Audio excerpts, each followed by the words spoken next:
bank bagi tempoh masa 3 tahun sebelum berkahwin.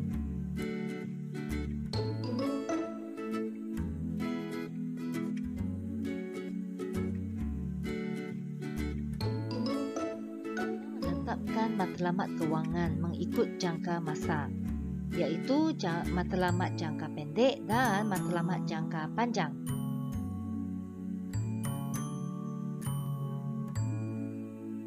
Matlamat kewangan jangka pendek merupakan suatu matlamat kewangan yang hendak dicapai kurang daripada setahun. Matlamat kewangan jangka pendek tidak melibatkan jumlah amaun yang besar. Contohnya pembelian telefon bimbit, basikal, komputer riba dan lain-lain. Matlamat kewangan jangka panjang merupakan suatu matlamat kewangan yang mengambil masa lebih daripada 5 tahun. Matlamat kewangan jangka panjang melibatkan jumlah amaun yang banyak. Contohnya, seseorang individu perlu mempunyai simpanan untuk digunakan pada masa persaraan, pendidikan anak dan sebagainya. Semasa menentukan matlamat kewangan, seseorang haruslah memberikan keutamaan perbelanjaan kepada keperluan daripada kehendak. Contohnya, keperluan asas seperti makanan, tempat tinggal dan pakaian perlu diutamakan. Kehendak ialah keinginan untuk menjalani kehidupan mewah. Perbelanjaan mengikut kehendak akan menyebabkan seseorang berbelanja lebih daripada pendapatan yang diperoleh.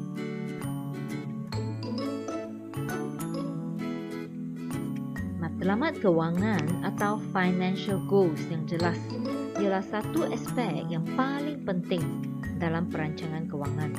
Selain itu, matlamat kewangan yang berkonsep SMART akan membantu seseorang individu untuk mengawal perbelanjaan supaya dapat mencapai matlamat kewangan yang dikehendaki.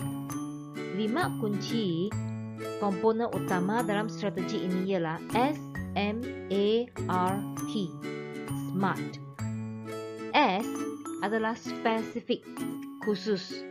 Matlamat mestilah tepat dan jelas agar mudah dikenal pasti dan difahami. M. Measurable. Boleh diukur.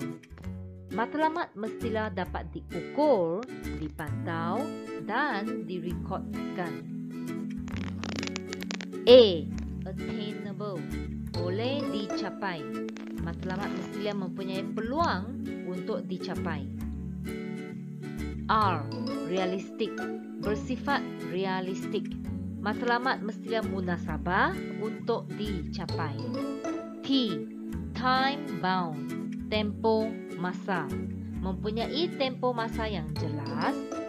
Contohnya, tarikh mula dan tarikh akhir.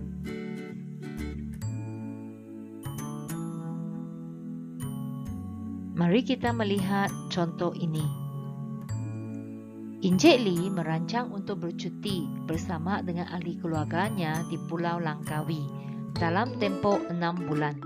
Percutian ini akan menelan perbelanjaan sebanyak RM1,800.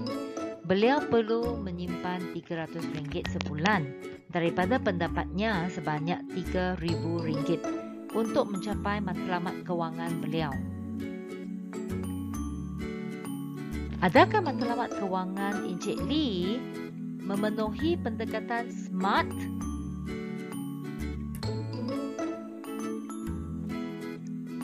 Matlamat Encik Lee adalah untuk bercuti bersama dengan ahli keluarganya di Pulau Langkawi.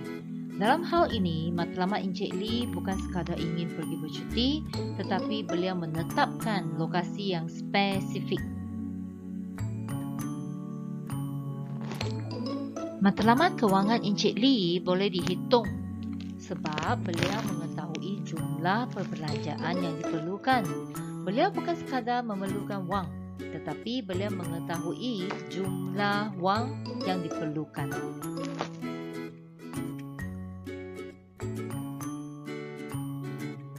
Matlamat kewangan Encik Lee boleh dicapai dengan menyimpan RM300 sebulan daripada jumlah pendapatan bulanan beliau sebanyak RM3,000.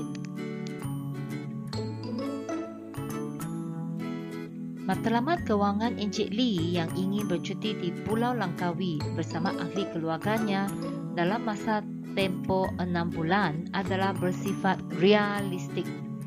Simpanan bulanan sebanyak RM300 yang merupakan 10% daripada gaji bulanannya adalah bersifat realistik.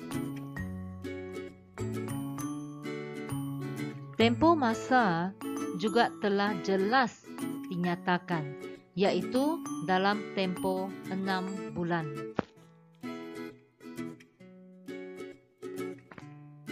Kesimpulannya, Encik Lee telah mengamalkan matlamat kewangan berpandukan konsep SMART, S-M-A-R-T.